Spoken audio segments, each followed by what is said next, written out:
Can you give us a little bit more on, like what is the difference you have seen from running a private holdco and actually going public? Like what are the advantages, you have seen when acquiring businesses? There's a lot. Some of them are intangible. Like, for example, if I want to pitch somebody something, generally typing an email like, "Hey, I'm the CEO of a NASDAQ-listed company," like they're going to read the email. So there's a lot of that.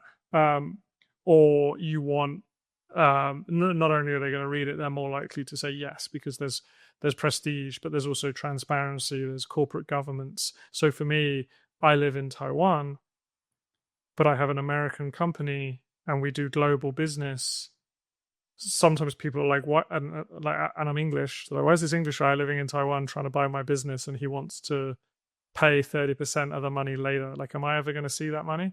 And then, oh, you're listed on NASDAQ. You have a board of directors. You have auditors. Your banks. I can sue you because all your banks and everything are in the US. Like, then it's not even a question. Then they might think, well, why do you live in Taiwan? But you also get more deal flow. So we get a lot of bankers reach out to us with businesses for sale because they'll Google, like, who is buying businesses, and they'll find us because we do press releases and we have like filings.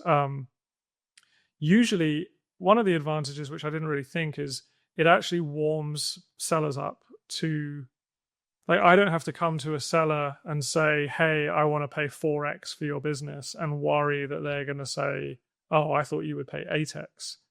Because, like, at first, actually, when we first went public, that happened. People thought, "Oh, you're a public company, so you're going to pay more." And I would think, well, just because I can pay more, why should I? But now what people do is they just Google our previous transactions and they see how much we pay and how we structure it. So that might mean a lot of people say no, but the ones who say yes, they already know what they're getting. Plus, they can see, this is getting a little bit in the weeds now, but I think a lot of sellers, they're afraid of being taken for a ride or being taken advantage of. And so if they can see, okay, like 5 other people have accepted this structure, they think, okay, I'm not, like, it makes sense to me, but am I being an idiot? They're like, okay, 5 other people took it, so clearly it's like an acceptable deal. So that's kind of on the deal making side. Also, recruiting people is generally easier. And yeah, biz dev is easier. None of it's easy, but it's easier. So it's like the visibility, and it opens, it brings more opportunities your way. So yeah, there's probably more, but I think those are really the key ones.